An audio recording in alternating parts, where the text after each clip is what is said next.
Hey y'all, the last thing anyone wants is to settle for less or give up what they love, but there are things in life where it may feel like you need to lose something in order to get great insurance. It might be a self-care night with a bowl of chocolate ice cream and 3 too many streaming services to scroll through. State Farm knows the value of self-care.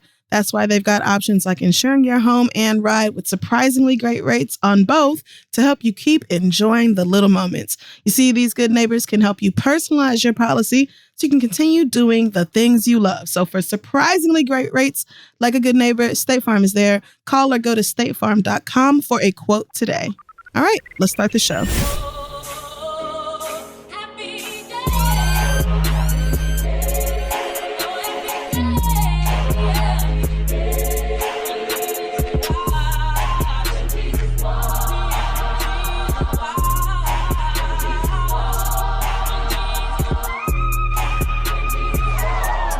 Welcome back, niggas and friends, to another episode of the show.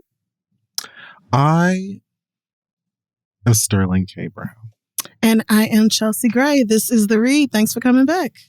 Thank you, indeed, for coming back. Well, here we are. Once again, we're back, girlies. How are you doing this week? I'm still a little tired from my birthday celebration. Thank you so much to everybody who wished me a happy birthday. I had an incredible weekend. Surrounded by the people closest to me in the whole world. I literally could not have asked for anything else. My voice is still kind of out. Because in addition to all the partying that we were doing, you were loud. There was that. Yes. I mean, it is who I am. Plus, my friends are also loud. So we're like being loud over each other. And loud, yeah. The Aces won the championship on Sunday. So I was literally screaming throughout that entire game. And it has just been a great week. So I am tired from that, but also, feeling pretty good. How are you holding up? I was so glad to see you at my birthday party. You're sweet, I told you handsome. I was coming. Right. I wasn't shocked, but it's just so good because we haven't all been together in so fucking long. I know. It was so nice. It was. It was really nice for us all to share the same space again.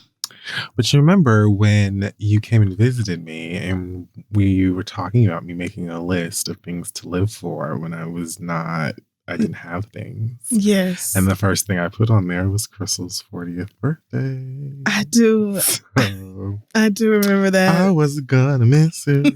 Yeah. Man. It meant everything for you to be there. Yes. And I had a good time. And I'm it was glad. so nice to see everybody. Yes. Shout out to everybody for that. So, yeah. How are you? I'm actually okay. I'm very busy again. We're back. I think I can say this. Yes, we're back. We all know. Oh yeah, we know. We're so glad. Thank God.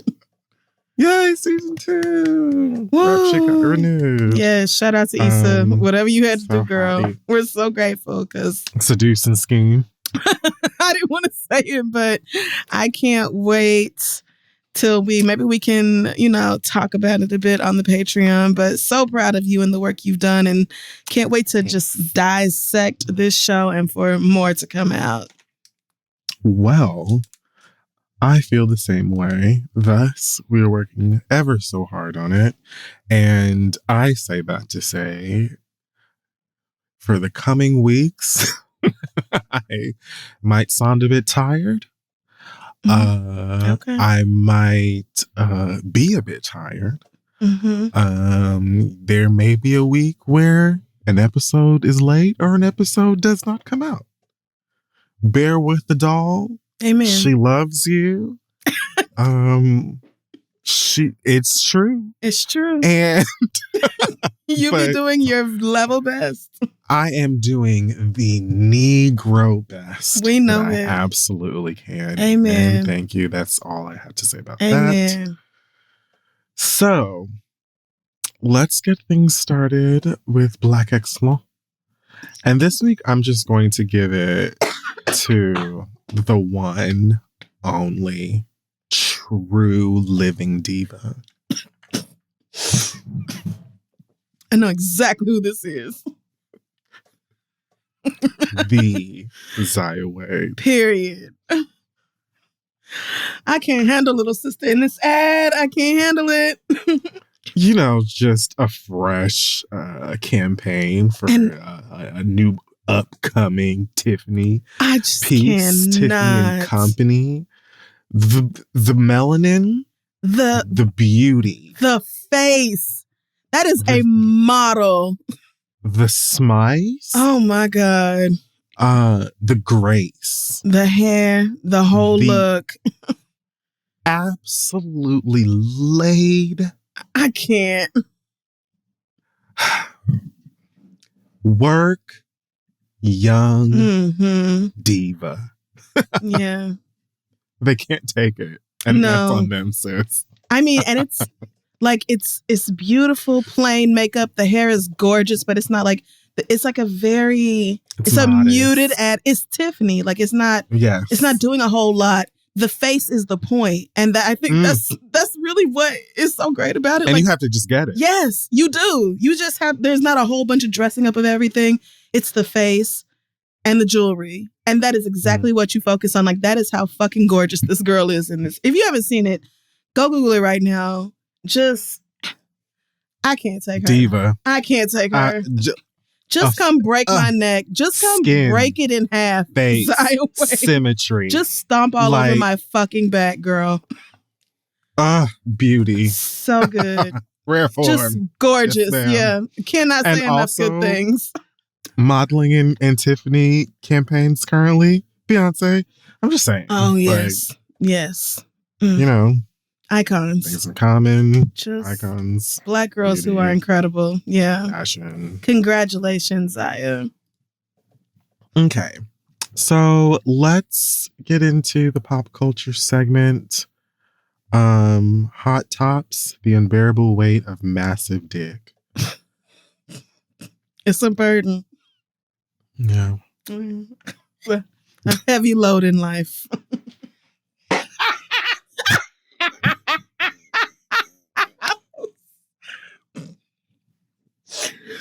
I'm sorry. I can't even fight you. I started it.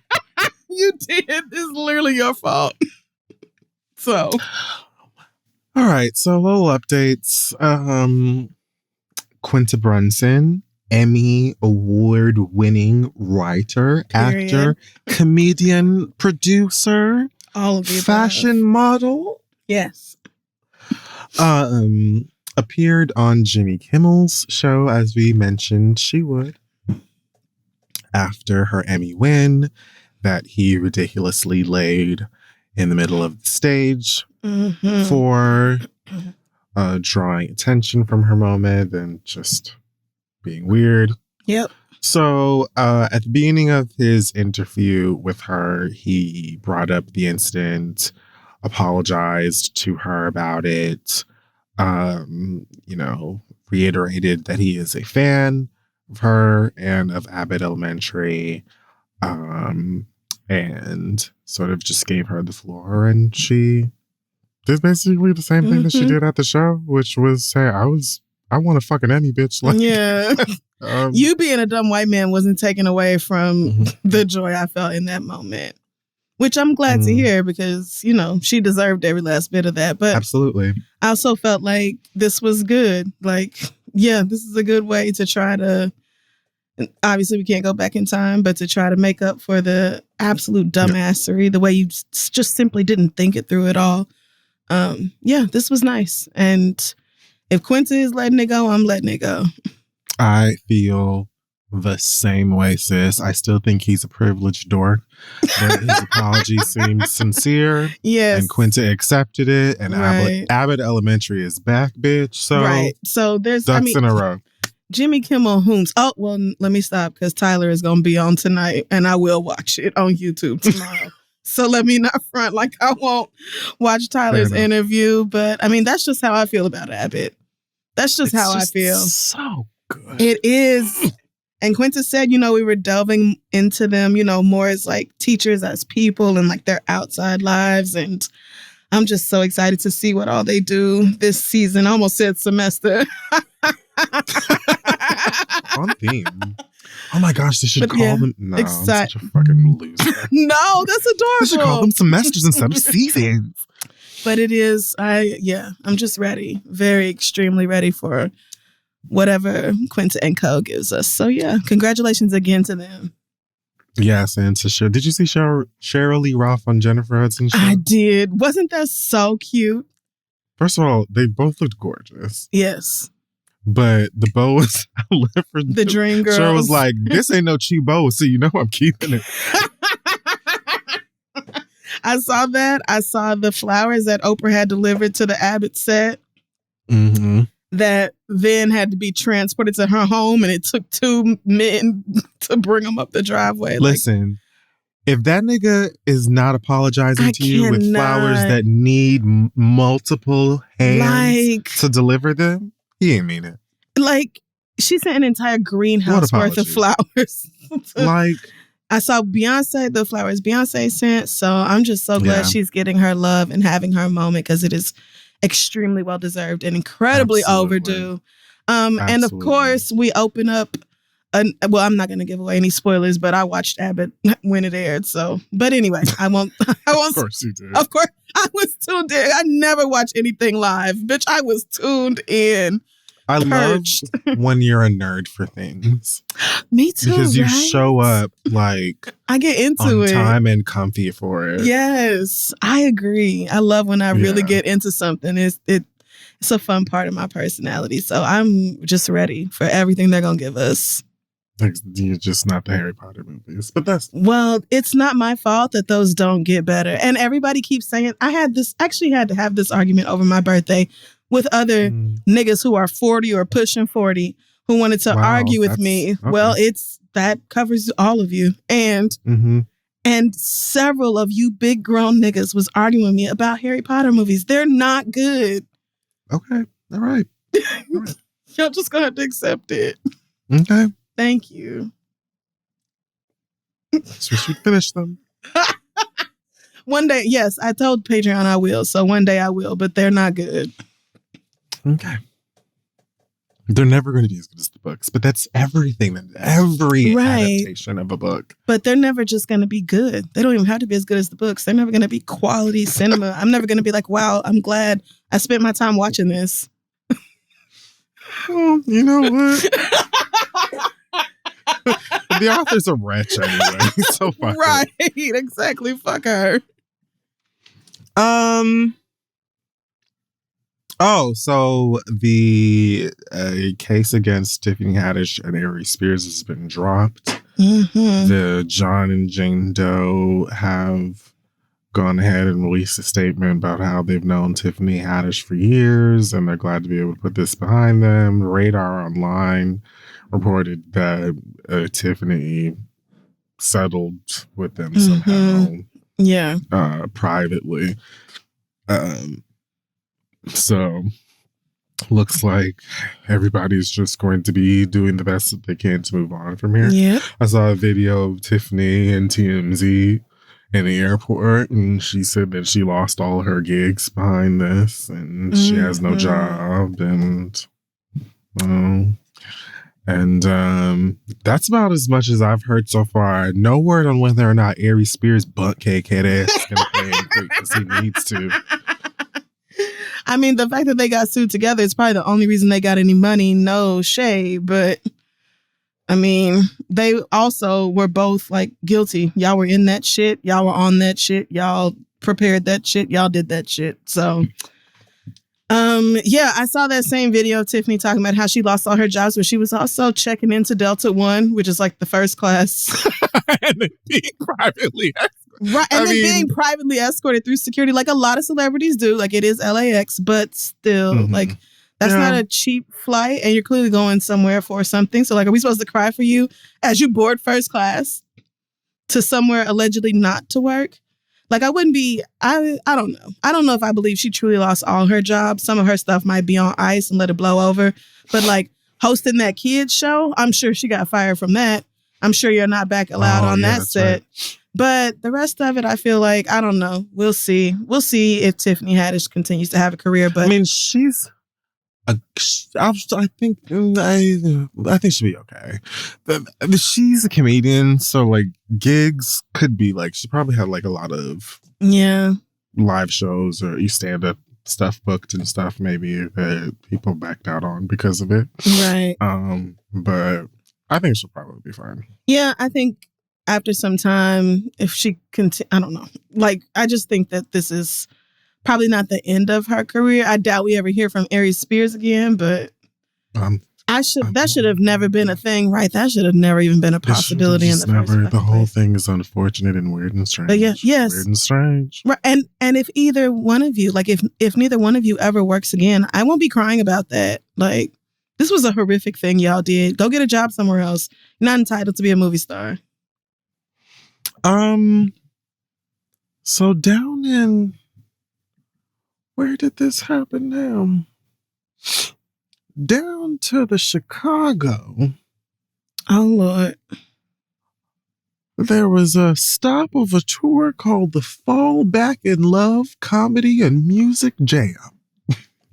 Oh, God. Let me Google this chitlin circuit ass shit. Fall Back in Music. What'd you say? Fall Back in Music? Fall Back in Music, yeah. No, it's Fall Back in Love Comedy and Music. It's like one of those, comedians and R&B singers do a thing together. And they always have like some like off the wall name. That's why I laughed. Anyway, it should have been called Battle of the Herd Ass Sorta Kinda Singers. Because what took place. Wait a minute. Oh no, not this flyer. So August Alsina is apparently on the tour. Tory Lanez is also taking place in the festivities.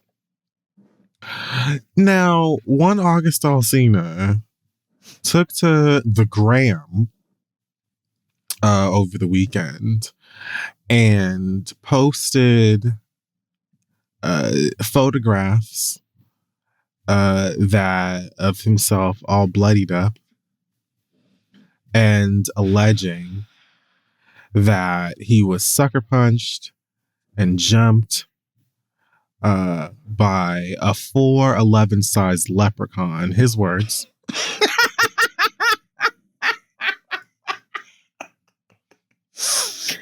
Whoa, shit. Now, in the photo that I believe is still on this young man August's Instagram, he's in what seems to be an elevator, mouth bloodied. But he's also kind of posing like he's on the way home from like Club Live or maybe Onyx or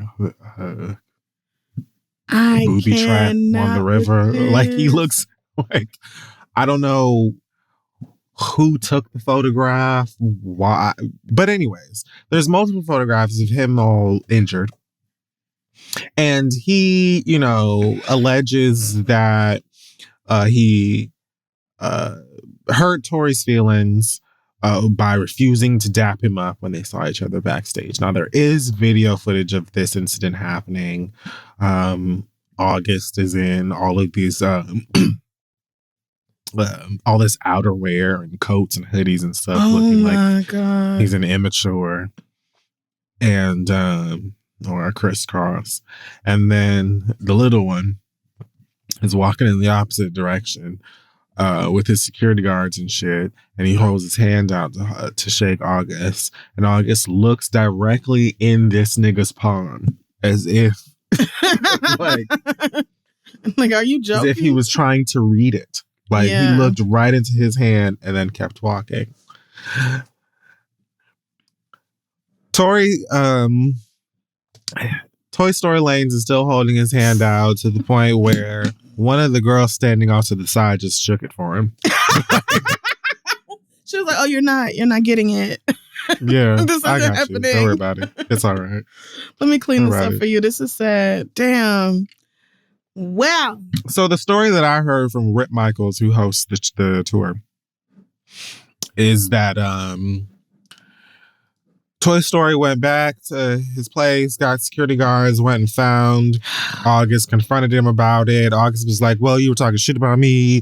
And then blah, blah, blah. And he's surrounded by Tory's security guard. And then when August turned his head, Tory punched him and, hullabaloo and chaos and Ragnarok and whatever the fuck.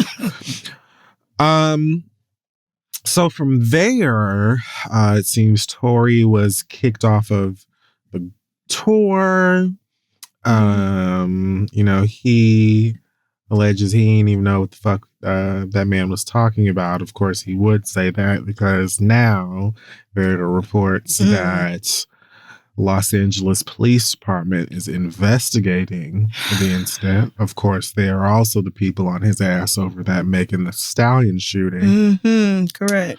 So just, bad decisions all around were made. I need for the very best Pokemon trainer to finally catch this little nigga. Yes. And just keep him in the Pokeball. 100%. I can't. There's no better way to say it. Why is this tiny menace still a problem? What can we do to box this child up and send him on his way? First of all, I'm mad because I assumed you were joking when you said 4'11" size leprechaun was August Alsina's actual words. Like, I thought. Oh, no. I thought you were just being yourself, but no. I don't joke about quotes. But I pulled up the Instagram and it's literally right there. Like, he called that man that and laid out everything you said. And it's weird to me because I feel like if this makes total sense as far as like what the video footage says and what August Alsina is saying. Like, if you've talked shit about me before publicly, we've never met till now. Like, and, the whole corona and monkeypox thing, that's a given for me. But, like, all the rest of that, don't come up to me and try to shake hands like we cool or whatever when you know that we don't even know each other like that and that you have had something to say about me. And then to go get your security guard niggas. It's like, if you really felt away, why wouldn't you just do something right then if you really felt away? Like, but the real question is why Tory Lanez was booked on this shit in the first fucking place. I don't know why him shooting Megan wasn't enough for y'all to be like, yeah, we're going to distance ourselves from this nigga. But maybe now that he's hitting other niggas, assaulting other men, y'all will actually care and do something about it. Yeah, well, he's been removed from the tour already, so they did something. Well, right. But like maybe somebody else won't now pick him up and ask him to come be at their little nigga fest or whatever. Because y'all have short memories. Y'all short memories. Like, how long is he gonna be allowed to go around just letting his emotions on display and not having any common fucking sense? Like, how long are we gonna have to go through this? And isn't he Canadian? Send him home. I'm just waiting. I said it about Justin Bieber, and I'm gonna say it about him too. Canada need to come get they shit. So not even Pokemon then. He'd be more like Digimon, I guess. Oh, don't give me. How did that work? Now, I don't know. Put them on like a floppy disk? What the fuck is the difference between Digimon and Pokemon? Well, Pokemon are pocket monsters and Digimon are digital monsters. But aren't Pokemon also digital? Yeah, well, technically, but they're pocket monsters. You should keep them in your pocket. Right. Okay. I don't have any other questions. And they were also on the Game Boy Pocket. I think that's why. Okay. There we go. Because I'm like, yeah, they're pocket monsters, but they never physically existed in your pocket. But now I actually Googled Digimon, and the first thing that came up is like, what the fuck is the difference? So I'm learning a lot right now. Really? Nothing. They were both just about little creatures. That's basically what I'm seeing here. And I had a Digimon. I had one of them pets you had to feed and clean its shit throughout the day. Oh, no, it's a different thing. Okay. Nope. Well, all right. You're either talking about a Tamagotchi or a Giga. Yes. I had one or both of those. That is so funny. We were just talking about those yesterday. You know they still make them? No. Do they really? Yeah, there's like a resurgence, so you can get them like all over the place. Not this toy I had in middle school. Yeah. Wow. Oh All new man, kinds of unicorns. do kids play piggies, with them, or is it a bunch? dinosaurs. It's a bunch of old niggas. It's a bunch of I'm millennials. I honestly believe that most of the people who own the latest ones are Yeah. full 35-year-olds like me. Because a 13-year-old's like, why would I do this? I could just There's like, not to mention there has to be like hundreds of apps where you can take care of a digital thing if you wanted to do that. Why would you get this old black and white? It's like playing the original Snake. Yeah. How is that a dog? What is it? Fuck you mean out the door? You don't see the tail? You don't see the goddamn ears? You don't see the motherfucking bone? This came out when y'all still had black and white TV, huh? That's why it looked like that. Oh, Okay. they like, yeah. The faces that the kids make when people talk about being born in the 1900s. Like they don't want to offend us. But they also like, oh God, don't get it. Like, so it wasn't no internet in your house. So how did you FaceTime? Like they don't. They're like, Right. you did what? You talked on the phone. You did. How did that work? The whole concept of like not being attached to your phone is different for these kids. So anyway, don't know how we got on this topic, but binge it. So you had, yes, nigga, and if you didn't catch it when it aired, then guess what? You were never gonna watch it. So then you were never ever gonna know what happened on that episode of Family Matters. What's Family Matters? Get out of my house. Right. At that point, you need to leave my Black American home. Future has sold his entire publishing catalog to Influence Media Partners in a deal that has been reported to be worth the high 8 figures in its value. That means that around 612 song titles have been acquired by this group from Navadius Wilburn. It is Wilburn. I don't care. Whatever. By Navadius from his musical catalog. Now, a lot of the girlies have been giving Future flack for his decision to sell his publishing. Because I guess people who listen to some Dame Dash interviews or whatever feel like, oh Lord, I don't know, like I feel like based on, growing up watching Behind the Music or whatever, I also feel like, oh, own your publishing. That's what you should do. You should own it. And I think you should. But also I'm like, Future makes 12 songs a day, and there is that. Future makes 12 kids a day. So I just feel like that's a lot of money. That's a lot of cash going out. So I guess. I don't know. I really don't. I'm not gonna. I don't have a dog in the fight. Right. Literally that. Like I guess I would not have thought. My thought is not, oh, I bet Future like really needs the money. I just don't. Maybe he does and I don't know it, but I don't really understand this move. But also if it's like, oh, in like 10 years, it's going to be like a Behind the Music Future and how he got robbed of his publishing or whatever. I'm not going to care about that. I'm not a Future fan at all. Rarely does he put out a song that I actually want to listen to twice. So he hasn't put out a song or an album that I have truly enjoyed in a while. Yeah. As toxic and backwards and all of the things that he can be. And I do believe that he sits atop of the pyramid of Illuminigga niggas. Absolutely. Possibly only under Nick Cannon, but that's for a later discussion. I'm telling you, they know something about the future that's coming. That's why they keep making these kids. Okay. Either way. That's a nice way of looking at it, friend. Either way, Future's response to the criticism is as follows. Unsuccessful people have no clue how success works. 9:24 a.m., September 21st, 2022. Okay. What are we supposed to do with that? Unsuccessful people have no clue how success works. Sure, buddy.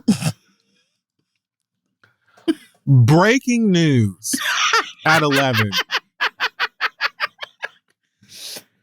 People without a driver's license don't know how to drive. More at 12. Brand new information the rest of you were not at all privy to, and I have just blown your fucking minds with this knowledge. Code cracked. Oh, God. Like, if you're saying that you're not going to have the conversation with people who don't know anything about what it means to be worth, $100 million or whatever, then why are you having the conversation? Why tweet it? What's the point in this? Because it's not like, the comments are wide open. Of course, niggas is going to be sitting here debating back and forth all day the merits of your decision. So, literally, what are we supposed to do with this? Move around, sir. Rumors were also flaring that Kanye West was also shopping his catalog around. Apparently that's not true, because then he posted a black background, white font talking about, just like Taylor Swift, my publishing is being set up for sale without my knowledge. Oh, God. Which I don't even think it was. I think it was just a rumor. And right. He texted someone and they're like, girl, it's fine. He's been posting a lot of stuff on Instagram that seems iffy. I'm like, okay, here we go again with Kanye. He's iffy. Right. But when I was watching Abbott, they were airing promos for some interview he's doing on whatever their morning show is. ABC's morning show is tomorrow. So literally tomorrow morning, Kanye has some interview with Good Morning America or whoever that is coming out. And he looks unkempt, I will say. He looks like he could use a little TLC. So I don't know what's going on with that man, but he's been posting a lot of weirdo shit lately. Nothing really new, but yeah, up to the same shenanigans. May the good Lord bless him. Come on, say that. May the good Lord bless him. Go on and keep that. Yes. May the good Lord bless him. Just a little TLC, Lord.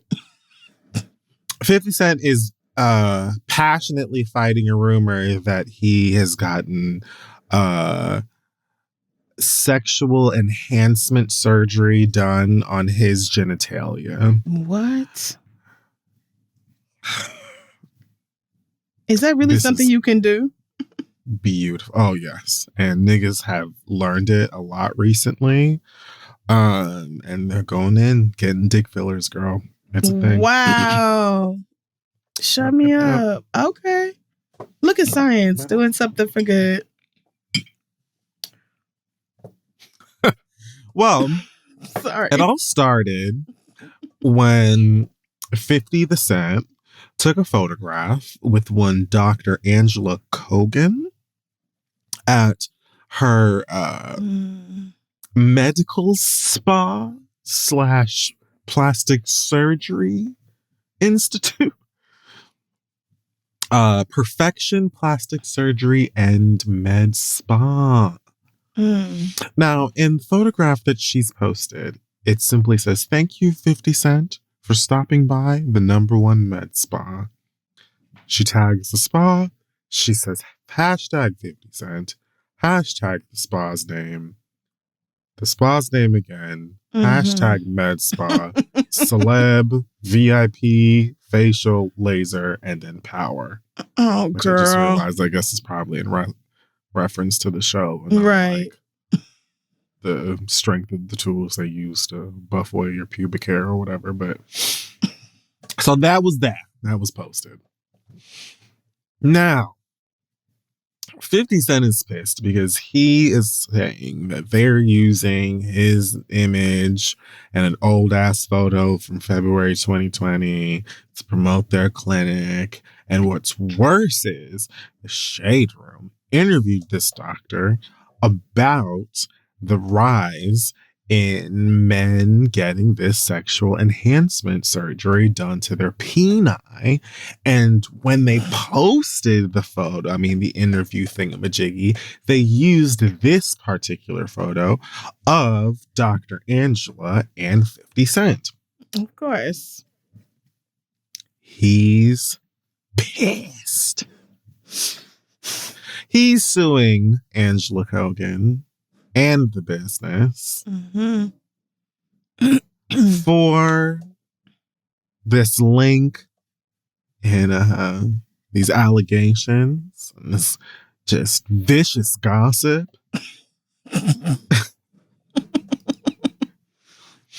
Even though I've yet to find a place where this doctor stated that 50 Cent received said surgery or any type of procedure at the establishment. As far as it goes, as far as like, oh, well, they're using his image to promote the clinic. The image in question is you standing in what appears to be the med spa, directly in front of a fucking step and repeat with the med spa's name all over it. Mama is in her scrubs. She's clearly at work. Yeah. You are not dumb. You've been famous for a long time. So you knew when you took this photo that they would use it to promote their med spa. Whether you went there to go and get, you know, your beard lasered, or you went to go and pick up somebody, one of your girlfriends, or somebody who went in there to go and get a BBL. I don't fucking know. It doesn't matter. You had to know that they were going to use this photo to promote the med spa. I don't think that you really give a fuck about that. I think that you give a fuck about the implication that you may have gotten, you know, right. May have gotten the what you would call it, some inches on top of that, right? Now, it says here, wow, in a lawsuit allegedly obtained by TMZ, that he never went under the knife there, blah, blah, blah. He wants him to stop sharing the photo. And he says it's exposing him to ridicule, damaging his professional and personal reputation, and violating his right to control his name and image. Oh, man. I love this. I do. The Black American gall. That's that. The Negro audacity. And there's a lot of it. Ruining your image, sir? We can't be talking about the same 50 Cent. Exposing you to ridicule? For having a bigger dick? Am I getting that right? You mean the thing that you do to oh, well, black Let's do that. women on the internet constantly?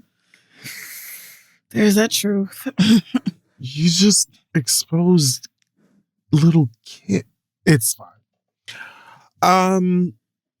Don't care if somebody's pumping up 50 Cent's dick or not. I don't think that that's absolutely what happened here. Nope. No one accused you of it. If you should be mad at anybody, it should be the fucking Shade Room for putting that picture up with this thing. Because I don't. Yet again, if someone has a quote from this lady or someone else who said, "Hey, I did this to 50 Cent. Please share it with me." I did not see that. Yeah. Furthermore, no, he just is. I don't even think he's mad. I don't think he even gives a shit. I think he saw an opportunity to sue somebody and decided to take it. And that's that. I don't think he actually feels any of this about like, oh, he's been subjected to all these objectifying comments. I don't think 50 Cent actually gives a damn about that at all. I think he saw an opportunity to get some money out of somebody and said, I'm going to take it, and left it at that. For whatever reason, Vivica Fox is on that Foxhole show, Fox soul.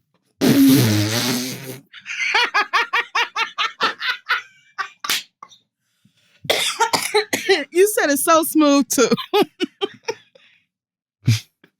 So it's called Foxhole. What is Vivica Fox doing on the Foxhole? Which hole? Never mind.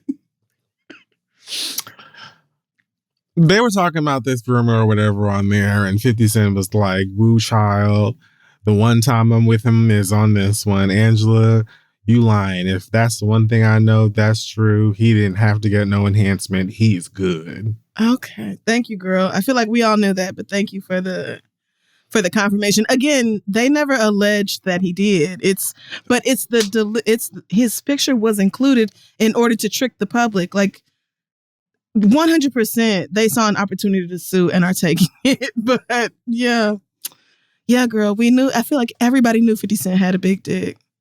Nobody thought otherwise. I didn't think. Mm-mm. Also, Vivica, you are nearly 60 years old. Go off. And it has taken Curtis longer to say anything nice about you. So I don't know why we're caping, but yeah, I guess, I think the tone of that show is like is it gossipy? Yeah. I mean, even though it's about a nigga that you also used to fuck with, I don't know. But I guess that also makes people want to tune in even more to hear what you have to say, like, because of your personal experience. So, fine, girl. But as soon as I read the details, I was like, oh, yeah. His lawyers were like, we can do something about that. Because this is just ambiguous enough for us to make some arguments and get this legally resolved. So, I'm pretty sure that's all there is to it. 50 Cent never met a check he didn't want to cash. So... especially from a woman. Right. I was going to go from there into all of these blogger rapper wars. Cardi's going back and forth again with Tasha K. About to seize those assets, apparently. I can't believe I even saw that. Nicki's suing a blogger for, I forgot what, defamation. Drake is DMing shade to YouTubers. The girls are mad. They're upset. They have feelings. A blogger is suing the Barbs.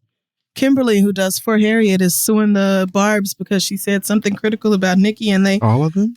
No, but the ones who doxed her and released her phone number and her address, because the Barbs be going too far. I just saw this whole write-up about it. I don't even remember what outlet that was, but... yeah, she's actually suing the people who broke the law and spread her address and phone number on the internet. And it's listen, because there's a such thing as going too fucking far.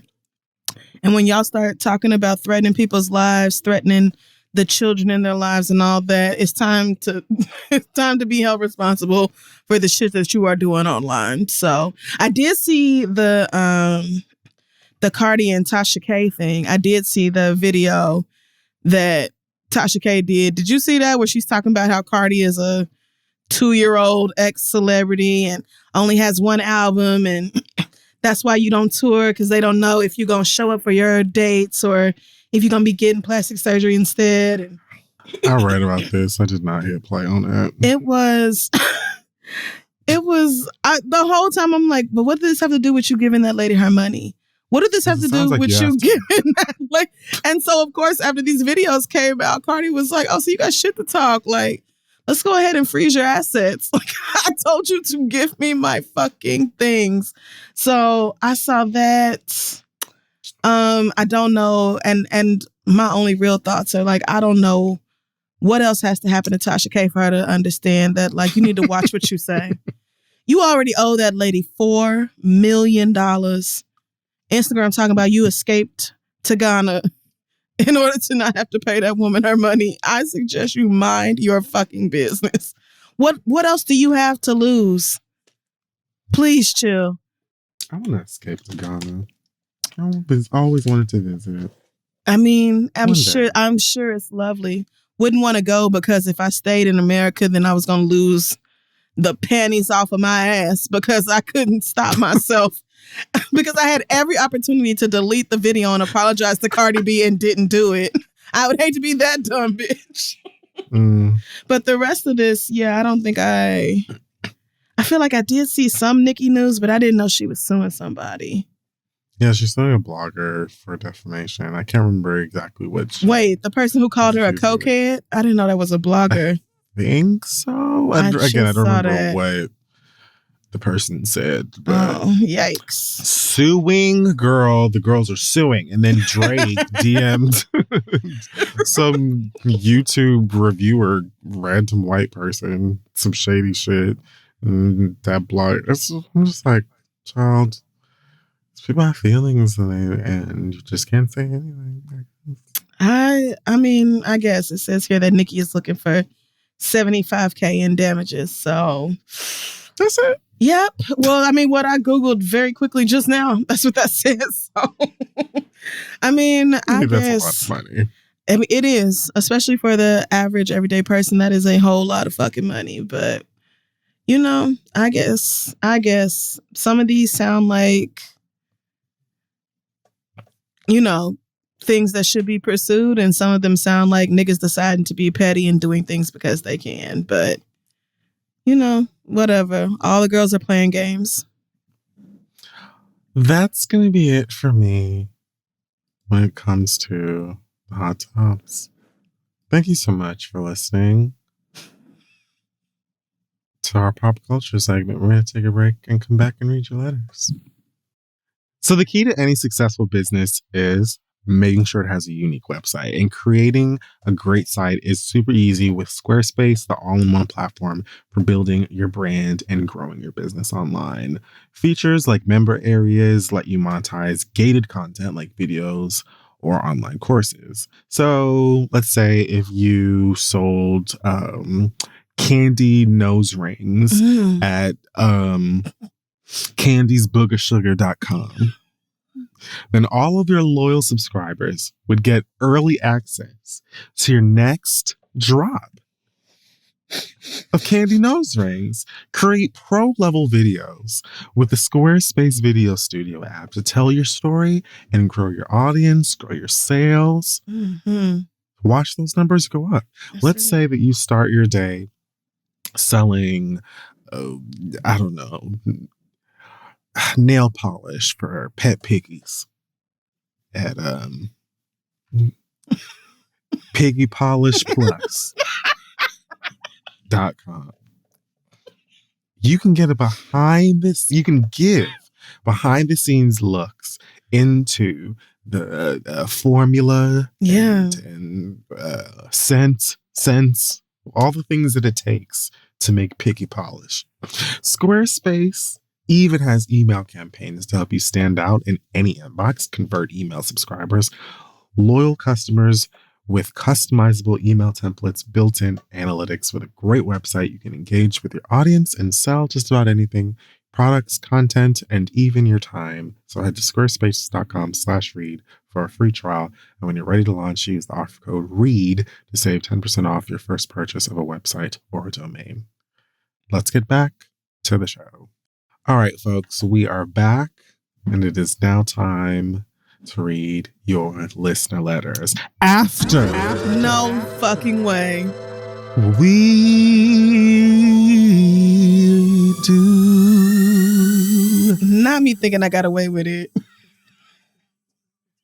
Kid Fury's Spot Show. I really thought I had been delivered this week. Nope. Welcome back, girlies, to another edition of Kid Fury Sports Shorts, where I, professional sports analyst Kid Fury, discuss all things sports in a short form. That's right. And today, we are here to discuss celebration. Okay. We're here to discuss Jubilee. Okay. Okay. Because the one and only Las Vegas Aces won the Women's National Basketball Association Championship for the city of Las Vegas against the Connect ICUT Sun. That's right. 78-71. They pulled through. Oh, wow. With defensive rebounds and free throws and triple doubles and timeouts. And Asia Wilson. Wow. Maybe the love of my life, but that's not the point. Oh. The point is that through hard work, perseverance, yes, studsmanship, always, a new white coach named Becky, a passionate white woman named Kelsey Plum. It's Plum. They delivered the first pro team championship. That's what I read. I don't know. Yeah, it is. But to Las Vegas. So impressed. Thousands upon thousands of fans poured down onto the Bellagio. They did. Tower, fountain, picnic park. They came and showered the streets with love. And I know that it was worth attending because Asia Wilson gave the direct instruction of being no less than 4 shots deep. Okay, there we go. Before you came to the parade. Yes. We celebrate their win with fervor. Absolutely. And with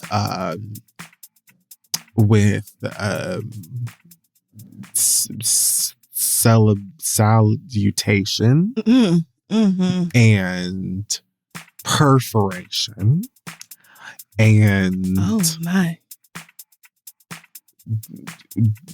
due diligence. Always. What a game that was. So many. Can you talk a little bit about the finals MVP and her impact on this game? Man, her impact on this particular game is one that cannot go unspoken because the impact was so great that it must be spoken about. And so what we have to acknowledge and keep our attention on is the massive amount of impact that it had on the overall very positive and very beauteous results. Who was that? Who was the finals MVP again? The most valuable player of the championship. And her name was... Yes, thank you so very much. Her name... And her name was one that will forever ring out in joy, glory, and honor because it brought this team a championship. Amen. Other questions? What does Connecticut need to do, to get this close? And... You know what? Actually, not even what does Connecticut need to do in the offseason. What do you think about the coach, Connecticut's coach, and his remarks about them knocking Candace Parker out 3 of the last 4 playoffs, but then failing to capitalize and turn that into a title win? I personally was incredibly offended because I feel like how dare you have commentary for a woman's plight. Truly, what do you understand? Okay. What do you really know? Yeah. Kurt Miller. What does Kurt Miller know? What do you know about what it takes to be a bad bitch in this industry and in this association, doll baby? Excellent point. Nothing. Nothing. Do you think that's the reason Connecticut didn't win the finals? What do they need to do here? I think they really need to rally together and discuss the fact that maybe we should pronounce all 3 C's in Connecticut. Maybe that's how we get to peace. Because it's clearly connect, I cut. And I just don't know why. But that's my personal belief in the way that we rise to victory. Yeah. As a people. But that's not to now. You know, now it's the aces. It's about their victory and their ascension to the top. Can you talk a little bit about how Kelsey Plum affected the game when she was on the floor, especially in those last 2 games? I absolutely would love to. Unfortunately, we're out of time. Shorts. How convenient. Just keep pushing it. And it's really weird because it's like, I think by now you get it. You don't. So it's a 2 question max. Is that what but that's no, it's just we're literally out of time. I wish I had more. I truly do. Who said we're out of time? I'm so passionate. Who's in charge of it's up to us. I'm so passionate about what Kelsey has done. Okay. Not only in this game, but also in life. Yeah. But I just, man, okay. You know, no, I running understand. down here. Also haven't had dinner, so. All right. Well, thank you. Thank you. Your answers really. God, so welcome. They illuminated a lot for me. They really did. Of course. As always. That meant so much. Thank you. Yep. Mm-hmm. I'm going to dive right on into the listener letters now. If you have a question for us, send it to asktheread@gmail.com. We may pick it to be read aloud on the show. Our first letter this week comes from Ro, who says, I have another would you rather for you. Would you rather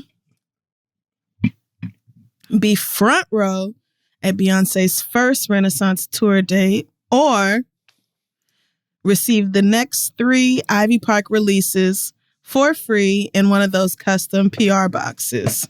I already know my answer. Me too. I feel like it's going to be the same as yours. Probably so. For me, it's definitely going to Renaissance. I would absolutely prefer to be front row at the first date of Renaissance than getting the Ivy Park. No shade, like love Ivy Park, but that show, I already know my titties are going to be a light and I need it. So that's it for me. Disagree. What? Yeah. Are you kidding? I am not. You would choose the next 3 Ivy Park releases over front row tickets? Personally, in those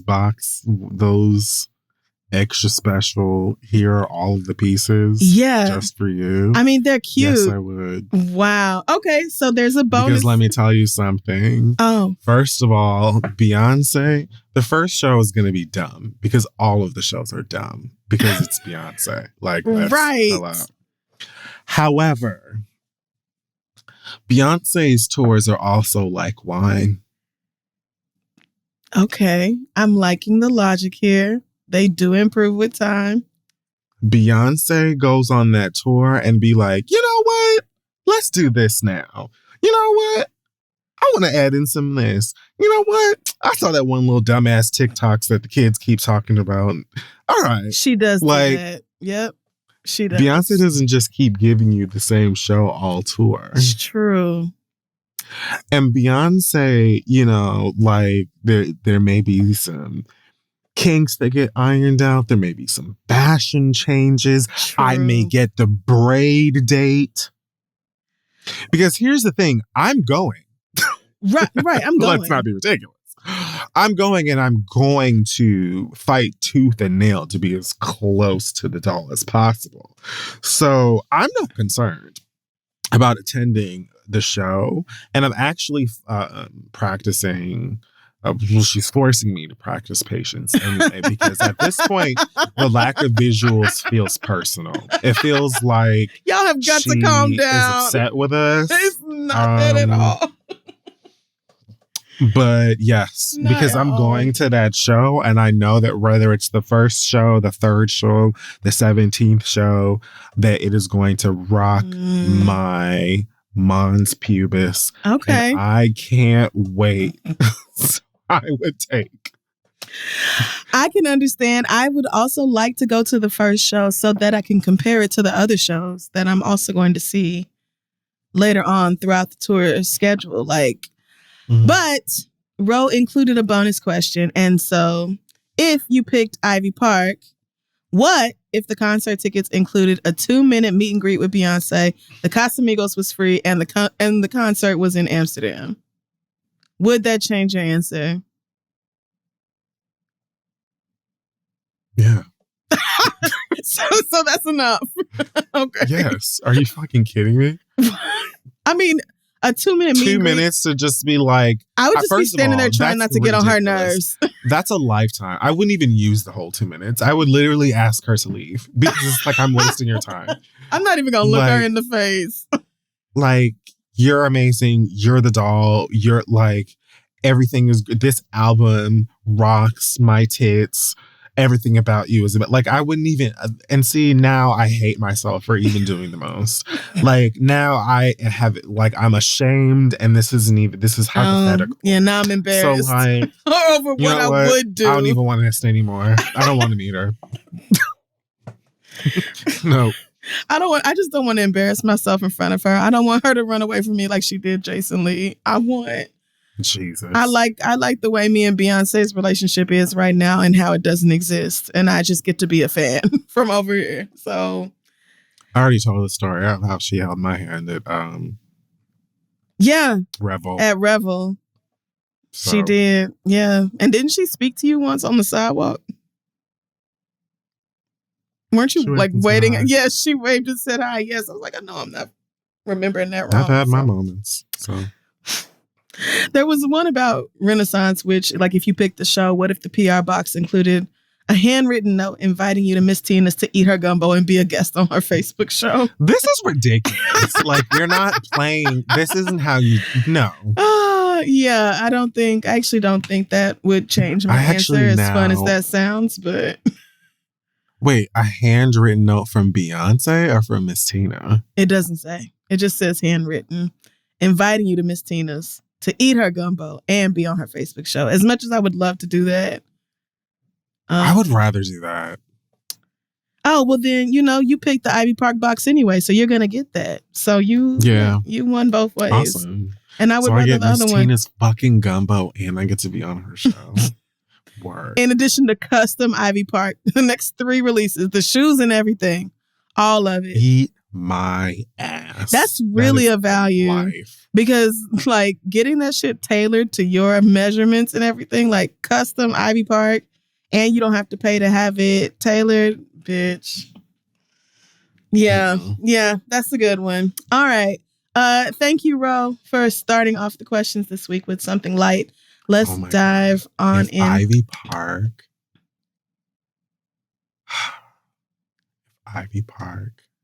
and Telfar somehow did a collab. Oh, I wouldn't be surprised. I really wouldn't. All the shout outs, the way she's been carrying the bags, I really wouldn't be shocked. You will have to come and scrape me. That's right. My whole essence. The word. I will be melted into the fucking sidewalk when it happens. But okay. All my money. Let's get into the questions this week. First one comes from, our second one comes from Kiku, who says, I started going to therapy earlier this month after going through a long overdue breakup from my child's father. I've been hesitant about going to therapy for the typical Black people reasons, but after listening to you and Kid Fury talk about your experiences, I decided to start seeing a Black female therapist that my friend referred me to. In the first session, I told her that my ex had been living with me and my son and had a history of being in and out of jail. I tried to encourage him to do other things with his life, but he felt like I wasn't supporting him and we would constantly fight, so he moved out. Not long after that, he got arrested and he's now in jail. He calls and speaks to my son every couple of days. Our son is very young, so he has to call my phone in order to speak to him. My ex expects me to ride for him and be there for him like I used to be. But at this point, I'm over the toxic relationship between us, and I want to start my 30s on a mentally and emotionally positive note. I feel that.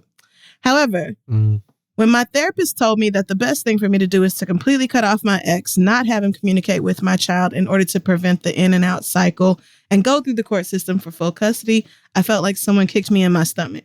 I don't want a relationship with him, but I also don't want my son to lose what's left of the relationship he has with his dad. Plus, I know from personal experience with my own parents how messy it can be to involve the courts. I don't know how to approach my next meeting with my therapist. I feel like if I don't do what she thinks is best, then I'm not making healthy progress and I'll be stuck in a love after lockup situation. But if I do what she thinks is best, then I'll have guilt about cutting off the communication my child has with his dad. I have even more anxiety now than I did before I started therapy. Have either of you ever felt like you didn't agree with your therapist or you weren't ready to do what they suggest? How do I approach this situation? Thanks so much, Kiki. I mean, I can't think of the last time I flat out disagreed with my therapist. Yeah. I've definitely had moments where I'm not ready to do what they're every week suggesting. every single week. And I think I say that. I'm pretty honest about it when I feel that way. So yeah, I would. This is interesting because I don't know that it was completely within your therapist's lane for her to make this kind of like this advice type of thing. This whole like, oh, well, what you need to do is cut him off. And this, like, it just seems weird for her to have done that, especially in your first session. Like, I don't know how I feel about her approach there. That feels a little weird to me, but I do think what you can do is just say that to her. Like, and her reaction to that will let you know whether you need to continue to keep seeing her. Totally agree. Because you should definitely feel free to be like, hey, so when you gave me that advice, it made me feel this way. And then tell her, I felt like if I have to do this one thing or this other thing, like, and it gave me all this other anxiety. Tell her that so she can help y'all, so that she can address that issue. Hopefully, I don't know. I don't want to say, yeah, well, no, not hopefully professional. It has to be professional or else, fuck that and get away from this woman. But like, hopefully she says something that will put your mind at ease and make you feel more like y'all are working together to get you through your issues, as opposed to like this authority figure coming in and telling you what to do. That is not what therapy is supposed to be. Not that she can't make suggestions, because Lord knows mine is like, perhaps you should stop drinking all the time. And I'm like, perhaps I will, girl, and perhaps I won't. We're just going to have to take this journey together and see. We will see. There's plenty of times where she is... Find out next time.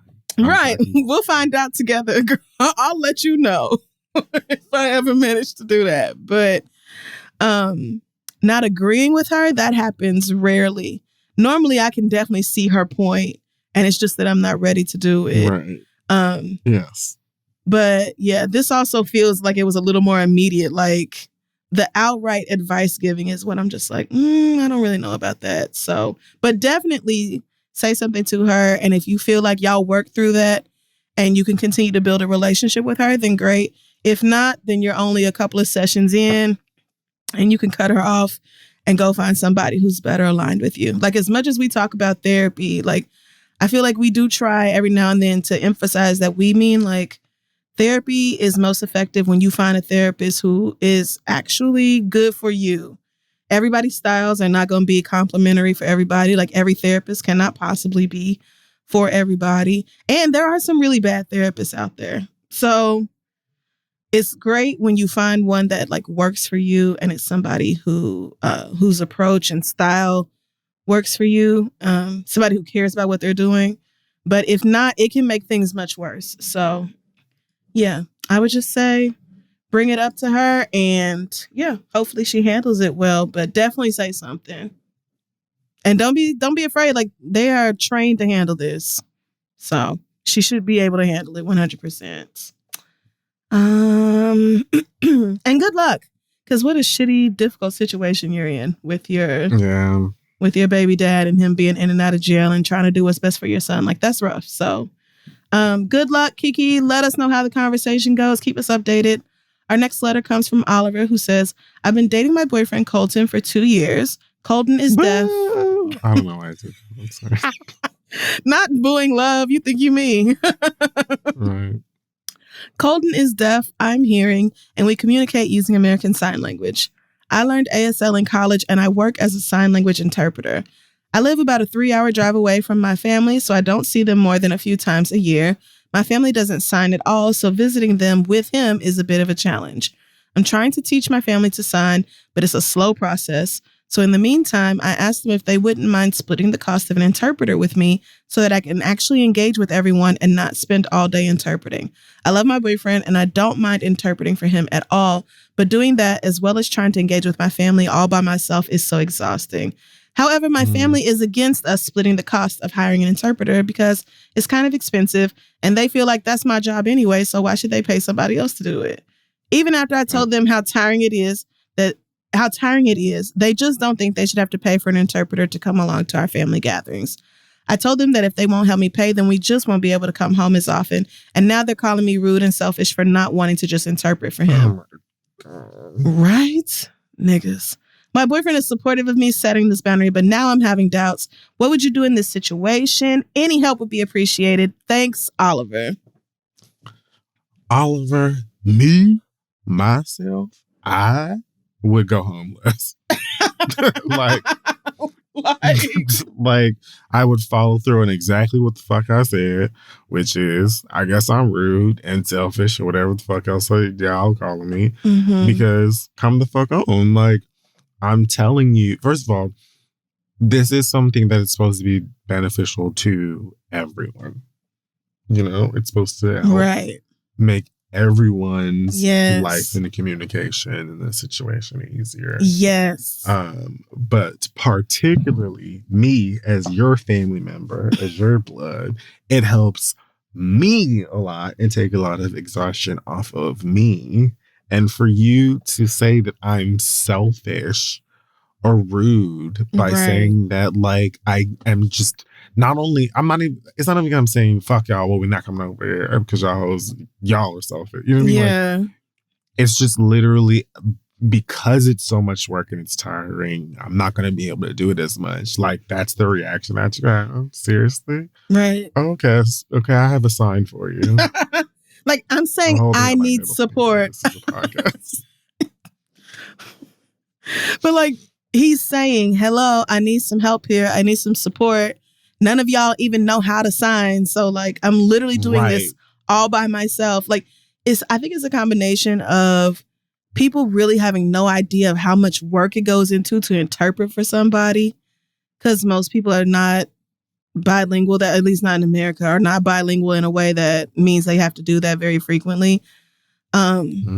I mean, and I get that it can be kind of expensive, but is it really about the money or is it about like, we just don't feel like it's something worth us paying for? Because I feel like that's a very important distinction. The fact that you mentioned both of those things, it's like, so if it's really a money thing, then like, maybe y'all can work something out to where they contribute something that is feasible for them to contribute as a family and y'all can make up for the rest. But if it's just like, well, we don't see why we should have to pay anything because fuck that. Like, it's a lot of work for you, but oh well. And we still gonna demand that you come home on like a more regular basis because how dare you not? Like, how selfish of you. Like, that don't work out. Like, that's not selfish of me. That's actually selfish of y'all. And this is something that my boyfriend needs in order to be accommodated and be part of the family and part of the experience while he's here. Like, it's not negotiable. Somebody has to interpret. So, furthermore, I'm not going to go back and forth with you about like providing something that would be beneficial to my deaf boyfriend. Like, I'm not even going to put him in the middle of no bullshit because of this. Like, I'd rather just kick it with him and myself and my friends or wherever the fuck I'm at and live our lives over there than be going Right. back and forth with you about something that's supposed to help us out in these situations. I'm just not gonna do it. If that makes me rude, it makes me selfish. Great. It is Then what let it that is. be 'Cause that. Yeah. you are very clearly lacking compassion here. That is just as necessary as the interpreter and communication. Yeah.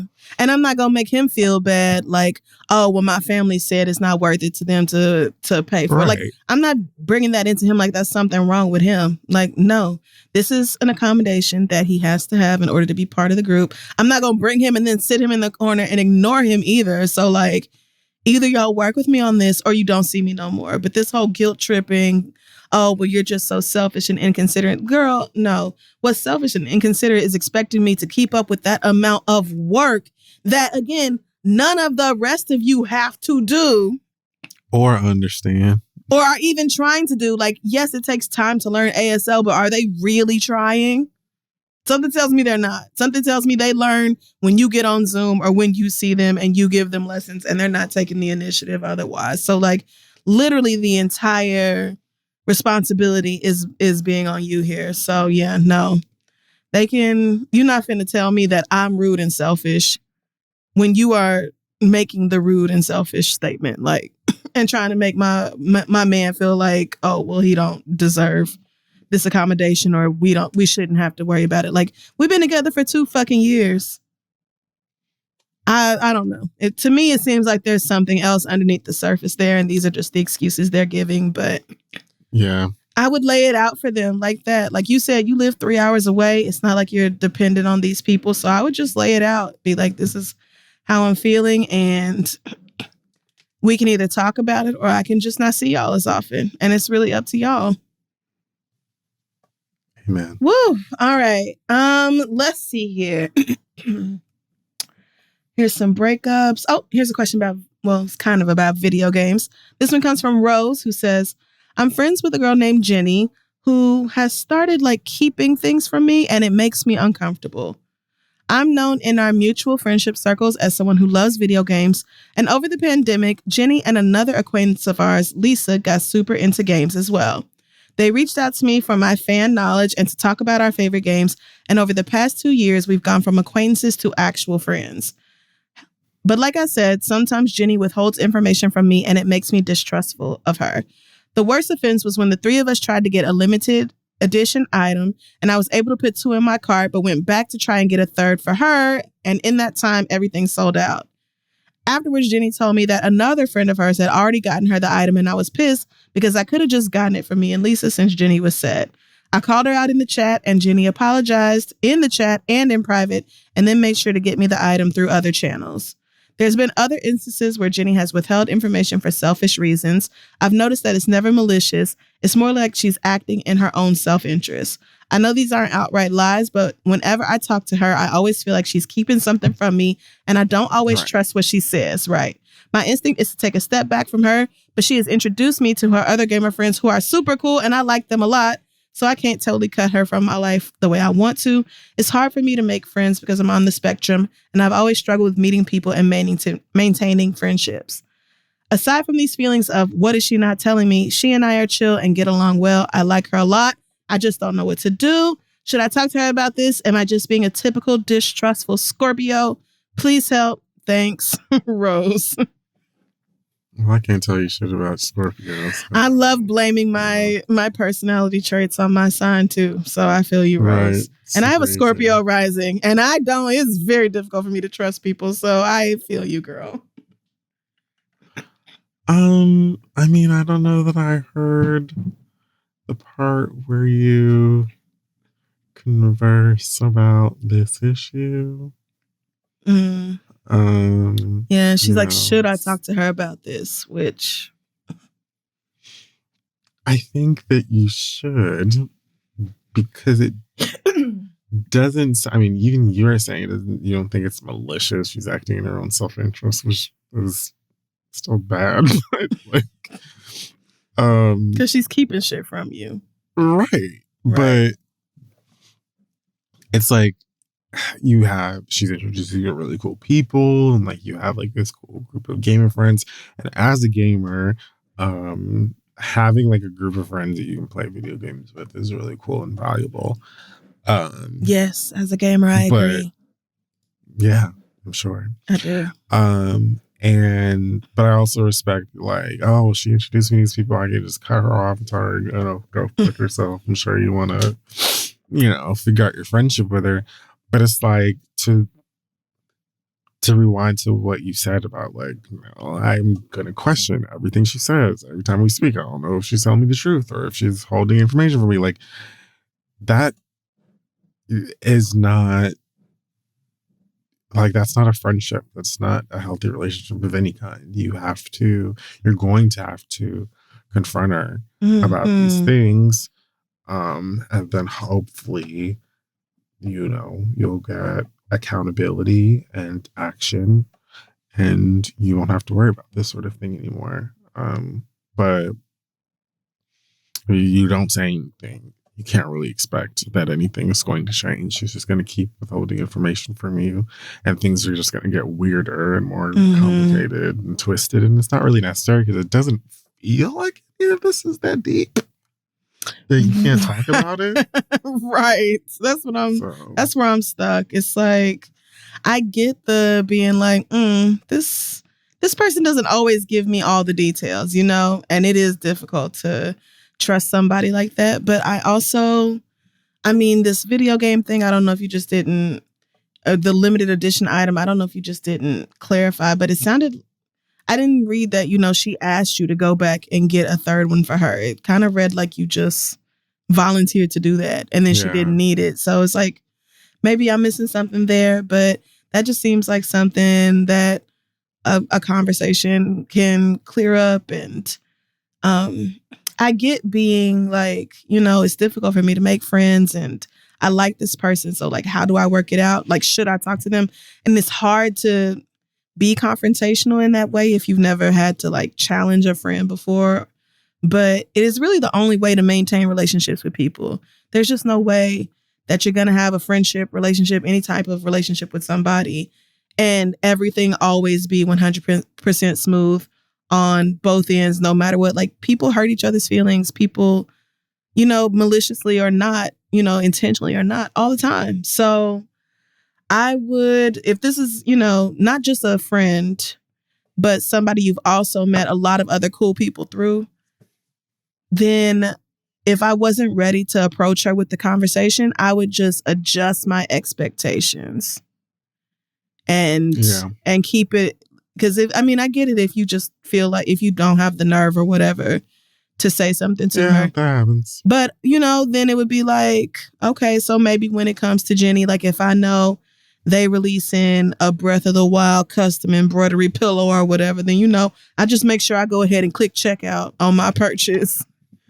And I'm not, I'm not investing something that's like going to be really important to me, like something huge and really vital to my fandom, based off this other person's behavior or their actions. So, but for me, the best route is to just be like, hey, so I noticed this pattern. I just wanted to talk to you about it and, get some feedback from you about how you feel like it. Like that, I get that doesn't sound very natural. Like, I feel like people don't come to their friends with like an agenda and be like, on today's itinerary, like, I'd like to meet with you and discuss these action items. Like, I get that, but in your own way, tailored to y'all's friendship, bringing it up if you have the nerve. But I don't think this is something you have to end a friendship over. Like you said, it's not outright lies.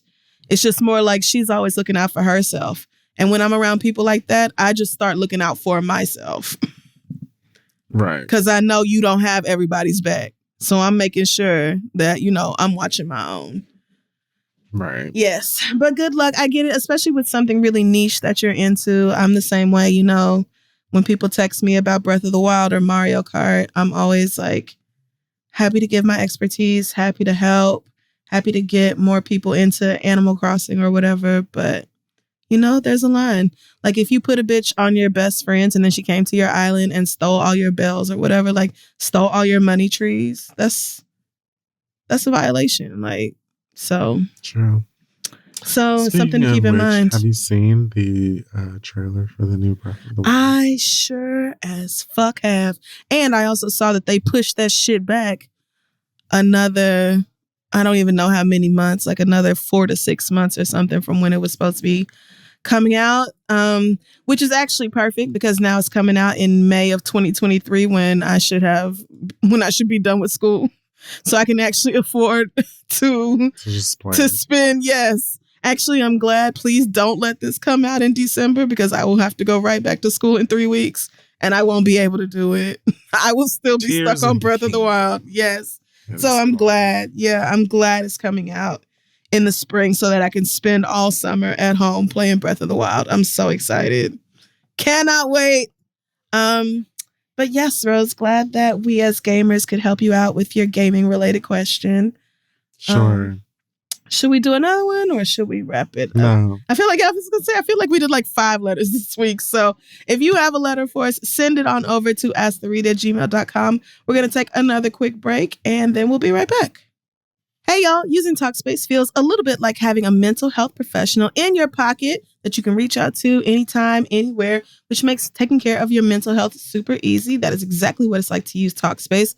Working through things in therapy can be super tough, but with Talkspace, connecting with your therapist isn't. You can sign up online and get a personalized match with a provider that's right for you, typically within 48 hours. You can text, video, or send voice messages to your licensed therapist. Incredibly convenient to have virtual sessions from the comfort of your home. Talkspace eliminates the need to commute to appointments, miss time at work, or line up childcare in order to attend sessions. And they have thousands of licensed therapists with years of experience in over 40 specialties, including depression, anxiety, relationship issues, and so much more. Forever grateful for my Talkspace therapist for helping me get started back on the road to therapy and a journey to good mental health that has just been completely life-changing for me. I cannot say enough good things. And y'all have seen how therapy has made such an incredible impact on my life. You can get $100 off your first month with Talkspace. So to get started and match with a licensed therapist today, head on over to Talkspace.com and use code READ to get $100 off your first month and show your support for the show. Again, that's code READ over at Talkspace.com. Let them know Kid Fury and Crystal sent you, and let's move on.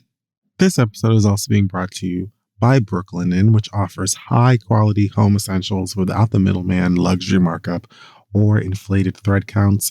The Brooklinen team uses single-ply yarns from long, stable cotton, which creates soft, strong fabric and a true thread count, while most manufacturers use weaker multiply yarns to inflate their thread count. Snuggle up in cool, crisp, classic percale sheets with a lightweight 270 thread count or silky, buttery smooth luxe sateen with a cozy 480 thread count. You can take Brooklinen's online quiz to find a curated list of products suited to your lifestyle. Shop everything from snuggly sheets to cozy towels and robes, loungewear, accessories, and much more.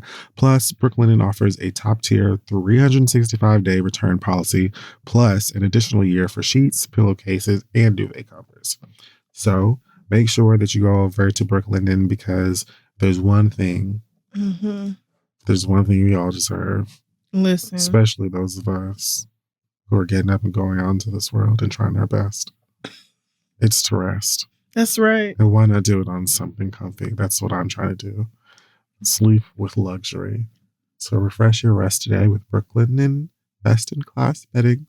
Go to brooklinen.com and use promo code THEREAD to get $20 off plus free shipping on your purchase of $100 or more. That's BROOKLINEN.com. And the promo code is THEREAD. It's $20 off plus free shipping on your purchase today. Let them know we sent you. Let's wrap up. All right, folks, we are back, and it is now time for the read. Yes, it is. Okay. Well, I'm just going to talk very quickly about these assholes in Texas and Florida. Governor DeSantis, Governor Greg Abbott, sending migrants who are seeking asylum to the vice president's home. Oh, yes. I heard about this. Literally dropping off, I think, about 100 asylum seekers in total, outside of her home in Washington and on Martha's Vineyard,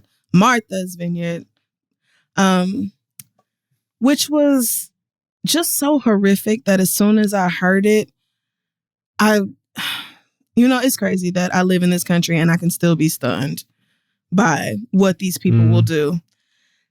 But the level of depravity it takes for you to round up people who are legally in this country, who think that they are being taken somewhere in order to get the help they need to be connected to their families, to start to find some peace in their lives, and to dump them off at this woman's home or on Martha's Vineyard, like as a political stunt to get your to energize your racist ass fans, whatever that, like, it's so gross. Like, these are actual human lives that you're fucking with.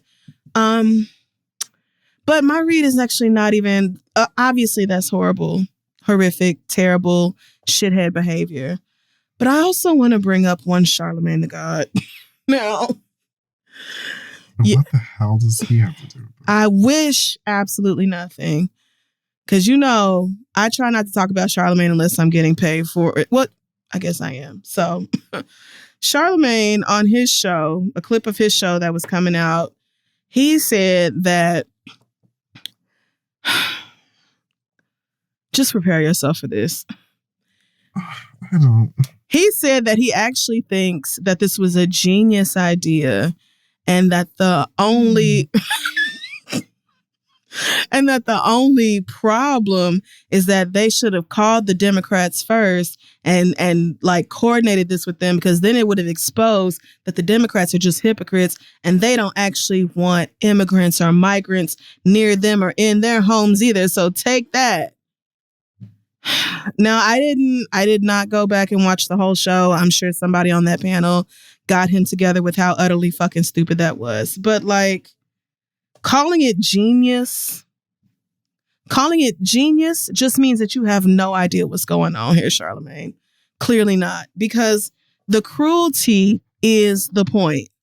They're not going to call Washington, D.C. and be like, hey, we have some migrants here that we would love to drop off at Vice President Harris's house. So like, let's coordinate how we're going to do that, because that would never happen. If they had actually given a heads up to authorities in that area, they would have said, oh, if you're bringing migrants, then like, let's actually make sure that they are where they need to be. Let's make sure that they are near resources. Like, yeah, maybe they do have court dates that are in DC or Boston or New York or something. Like, let's make sure they're near the resources they need. They didn't want to make sure these people were taken care of, Charlemagne. That's the whole point. That's the whole point. The whole point was to take a bunch of people who are in an incredibly fragile period of their lives, going through some shit that is extremely volatile, mental health all over the place, needs all over the place. We're talking about men, women, children, babies. The whole point is that these people don't get what they need. The whole point is that they get played for people who should know more about politics, who are maybe even in a position to be speaking on politics, and yet don't actually know what they're talking about, to read the headline and get gassed up and feel like, oh, okay, that's a good one. Democrats fight back. Pinch the bitch back. What y'all gonna do? Like, girl, these are human lives we're talking about. No, they're not gonna call the Democrats and set it up first, because the Democrats would have told them not to do this stupid shit. Would have made other arrangements so that the whole monkey show didn't happen in the first place. This was all done deliberately. There's nothing genius about it. It's just fucking evil. That's it. What's confusing about this? Anytime you find yourself being like, oh, wow, the GOP made a point, you need to go back and read again. I don't know if it's the current news story. I don't know if it's history. It might be your notes from English. Go back and review, because you're simply wrong. Especially about something that is essentially taking these people who, again, have gone through the process of seeking asylum and fucking with their lives in order to get racists more energized. That is the whole point of this. For you to act like there's any legitimacy in it, like, this is why niggas be cussing you out. This is why niggas be dragging you. This is why people be like, please stop asking Charlemagne to talk about anything related to politics or whatever else. Because that is just so fucking short-sighted and stupid. No, they're not geniuses. They're a bunch of fucking racist dumbasses like they always have been. So please stop acting like they did anything that was smart or worthy of being celebrated. And that's it for me. Eternally fed up with men. Eternally. Mm-hmm. Like a disappointment every fucking time. I saw that clip like, girl, I did my time. Okay, I did my time. I tried with Charlamagne. But what the fuck is that? Well, I just think it was genius. You shouldn't. You ought not. It was extremely stupid and hateful, mean and cruel and awful. That's what it was. Okay. For me this week, I'm going to pass my read. Okay. Pass the read like we used to. This read comes from, I'll call you, let's call you Terry. Okay.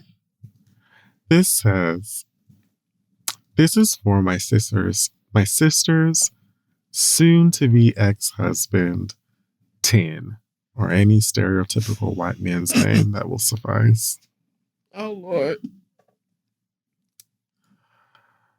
Bitch, of the many questions I have for your white ass, the first and most important would be how the fuck dare you? This white bitch-made sorry excuse for a human called CPS on my sister for being at and drinking during a family camping trip, of which he popped up at. What? My sister, who is the primary caretaker, so his sister's getting divorced. Yeah. This white man. Okay. My sister, who's the primary caretaker of your two very small children, makes more money than your white college degree having ass. Oh, no. And has her own home and car. Bitch, you're driving your aunt's car and sleeping on her basement couch. Since you have all the free time in the world to dial up CPS on somebody who is over your dumb ass, Not CPS. how about you take your clickety clackers and Google up a higher paying job? Better yet, some car seats or a stroller, an apartment of sorts. Oh my God. Some advice on how to be a good parent. Literally any fucking thing else that won't result in me fucking you up. You white motherfuckers done had me fucked up since I met you and your white racist ass family. Well, You're so stupid that you thought CPS was going to take the kids away from their mother because you called them. And even if that were the case, you thought that they were going to send them to live with you in your aunt's extra storage space. You're a fucking dummy. I'm so excited for the day my sister wins full custody and for you to never ever see or poison these precious children with your stupidity ever again. oh, damn. I've had nothing to say to you since you tried getting the electricity cut off on her and the kids in the dead of winter. What? It's truly a wonder how I didn't beat your ass salon style in the foyer of my sister's home. But this is taking me over the edge. I'm saving my biggest, most disgusting loogie to spit directly in your face the next time I see you. God. At this point, I'm daddy to your kids.